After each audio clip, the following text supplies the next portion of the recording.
Hello there, it's good to see you today. My name is Lợi. Our partner are Minh Tùng, Thái Hòa, Duy Khiêm, Đình Nhân, Cao Huy, Tiến Phát, and Hiếu Nghĩa. And today we'll show you the step in our future career planning process.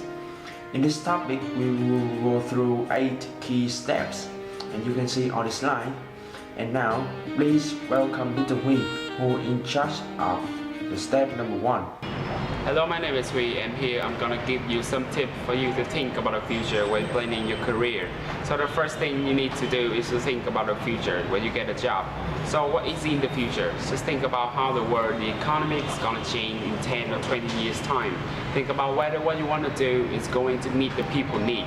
For example, we are witnessing the growth industry and technology, an era where most of the things are industrialized. Therefore, majors that require physical strain may soon be replaced in the future, and in contrast, such majors that require technology skill and will stand a big chance.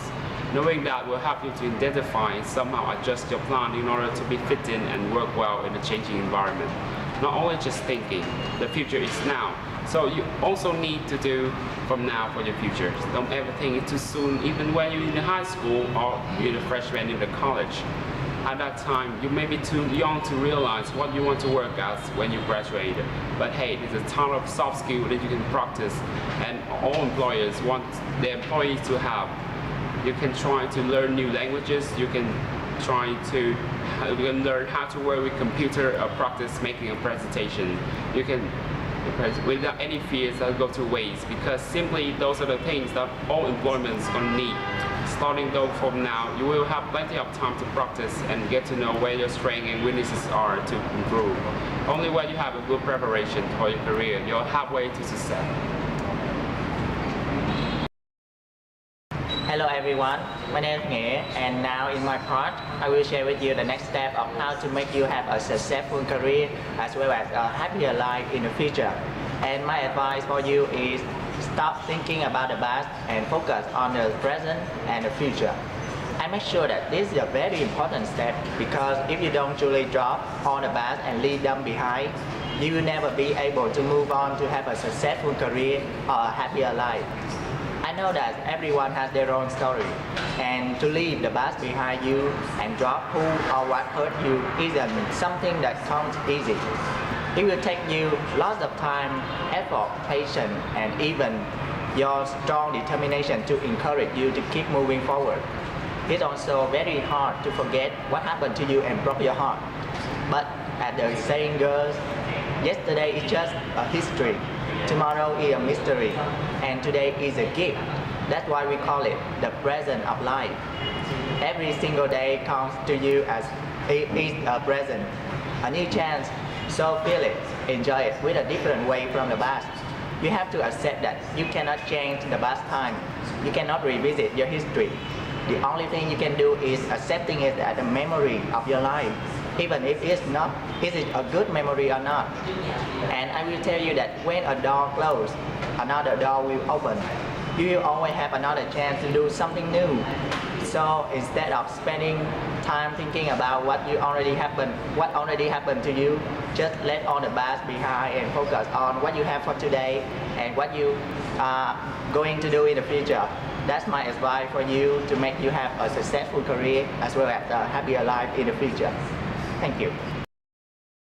Thank you, Nghĩa. Hello everyone, I'm Hòa, and I am going to continue with step 3, find your passion. First, I would like to show you a lesson through one of the inspirational quotes from an Indian movie. Don't study something that you know you're bad at. Follow your passion. Pursue excellence, and success will come chasing you. If your career is also your passion, you're definitely successful and happy. However, in today's society, people tend to make money their primary consideration. Parents tend to teach their children how to make a lot of money, how to be rich, but only a minority of them let their own kids find passions. That's not a good idea at all. It will form a bad thought for the young generation. They will make money at all costs. Another problem is that there is a majority of the youth cannot find what their passion really are. But don't worry, they are never too late to discover your true passion. In my opinion, the best way to find your passion is that you must stop your procrastination, get rid of your laziness, then go outside, experience the world, such as doing things you love. learning a foreign language, or learning how to cook, how to play an instrument, musical instrument, play sport, traveling, or even trying to do something that you have hesitated to do before. It is vital that you must try things, and someday you will figure out what your passion really is. To sum up, just follow your passion, plus your hard work and success will come to you. This is the end of my presenting, and now Nhân will continue our next step. Thank you. Good morning, my name is Nhan and trust your instinct is my part for today. Without instinct, you are no different than a computer. You only make decisions based on facts. And you don't always have the facts, so unless you're functioning like a computer, you are already making decisions based on various factors other than logic. Why not learn how to use your instinct as well? So let's answer the age-old question. Why is trusting your instinct is so powerful? Because your instinct has been cataloging a whole lot of information for as long as you have been alive. Which means trusting your instinct is trusting the collection of all your subconscious experiences. But it is not that easy. It may be difficult to depend on something that you don't understand. It is not like follow to your heart, the thing will come to you. You have to practice your instinct day by day to sharpen it. So what I want to say is being instinctive isn't simply an innate trait. It's a quality that increase or decrease given how much we practice doing it well.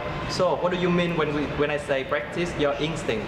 By going through the exercise, you see when you trust your gut, you always feel good about the decision you make. Your guts are getting better at doing what's right for you.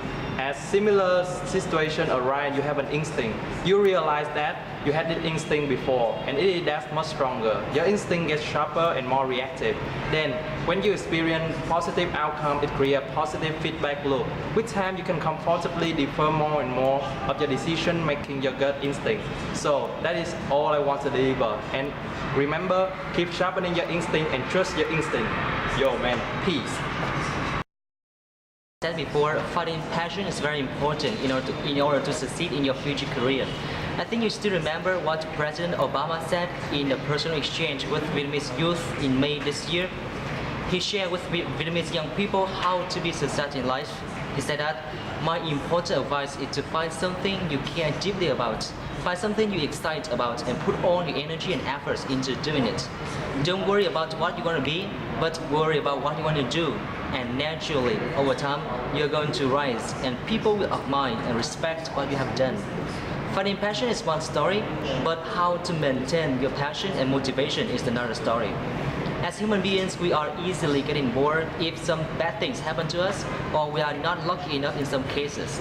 Here are some advice how to maintain motivation and keep track of your progress. Number one, make a genuine commitment to personal excellence. So if you look at how most people work, they certainly have commitment to getting a job done, but not necessarily to doing things in an excellent manner. So you not only get better results, but your self-respect, self-image, and personal motivation skyrockets. Number two, remind yourself daily of your strong points. One of the best way to do this is spend 2 minutes every morning reminding yourself of what you are good at of your career. Simply focusing on your strong points every day will forge a far more powerful sense of self, which will lead to dramatically higher promotion. And another thing is, see yourself as unstoppable. Literally write the word unstoppable and put it where you can see it every day so that it remains in your conscious mind. So that's some tips of how maintain your passion. And let's move on to the next part. Thank you, Mr. Kim. Hello everyone, my name is Fat. I'm going to tell you the next step you should do in planning your future career, which is called setting things in motion. It means starting doing something right now. From various steps, you can tell that people should have their passion, just their instinct, maintain their motivation. But if you actually do not get yourself off the couch, then you got nothing. People say that actions speak louder than words. If you truly have a desire to set up a business or develop your own corporation, at least you conduct research about the field that you are going to work in. Kick off with something, no matter how small it is. Because it's well known that words are simply sounds spoken by the tongue.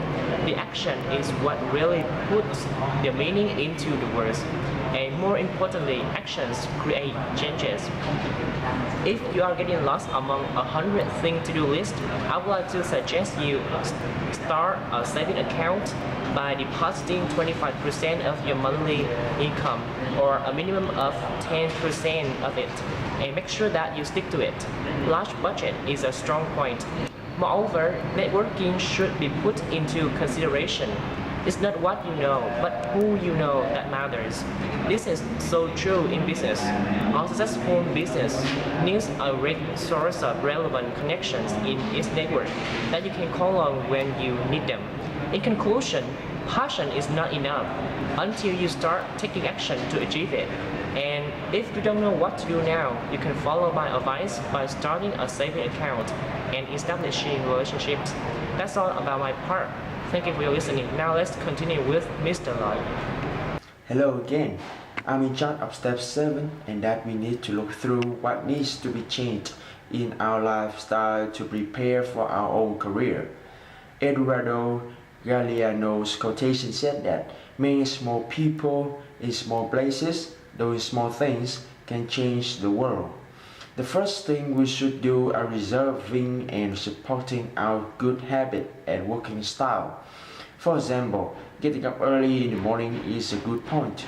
We would have more time to handle all the things in the day, to prepare carefully before going to the workplace, and it's a good thing we should practice every day. Besides, working in energetic and enthusiastic may bring a successful business in our life. We should try our best to do research and prepare for what we will face up with. And we can cover all the things, and there's not bad situation may occur. After all, we will realize we move to a higher level. In addition, we should cut out any unnecessary spending can make a huge difference. By having that extra cash on hand because you choose not to buy materialistic things will help you in the long run. And it all boils down to you learning how to spend wiser. And it may mean adjusting a lot of things in your life, but it will be worth it one day. Also, researching where you are going. If what you want to succeed in requires an education, then you should consider taking some classes so you are prepared. And please save the money can really help with this, as an education can be very expensive. And looking at the people you surround yourself with, who you are around can either distract you from what you need to do for yourself, or they can be a great support system. And this doesn't mean you have to necessarily cut out people who are holding your back. But just keep in mind how much time you are spending with who. This is the end of the step 7. Now we'll move on to Mr. Tùng, who is in charge of step 8, the last step. Well, thank you, Lloyd. Last but definitely not least is the ultimate step, realizing your dream, putting your ideas and career planning into practice. This final step will determine whether that you have the will and the power to realizing your dream. Unlike the 7 previous steps mentioned earlier by my friends, which are highly theoretical, this ending step will let you test your career planning in the actual working environment. And somehow if you succeed, it means that your preparation is careful and sufficient, and vice versa. In the professional working environment, there are a type of people who are very well prepared. They have all the plan, they have all the knowledge, they have the very original idea, and they have a very specific and well-defined objective, goal, etc. However, when it comes down to actually doing it, they feel unsure, even terrified. They have cold feet. Therefore, these people, no matter how good their plans, no matter how well prepared they seem to be, and no matter how good their potential are, they all fail miserably because career planning is never actually tested and proved in real life. There is also another type of people who are very good at adapting to certain circumstances in the working condition. However, these people they do not have a long-term career planning. They just make temporary or small adjustments to fit in without seeing the bigger picture in the future. These people, no matter how flexible they seem to be, will not undoubtedly get very far ahead in their career. And these two types of people, they seem to lack the one thing to make them truly success in their career. For those who lack the courage, they will never know how good their potential are until they have built up a strong sense of belief in themselves and their ability. And for those who focus mainly on their short-term career, they can only find from little to no opportunity to thrive and success in their career unless they change their perspective and carve their own career path. In short, these people need to have both the quality to be good at to be successful in their career. And this is our advice to you: be well prepared and always take the chance when it appears. And we believe that by following the 8 steps, you can climb your career ladder quicker than anyone else in your company. And that is the message we want to deliver to the viewer of this video. And lastly, representing Group 7, I, Minh Tùng. Thank you for your time and consideration. Thank you.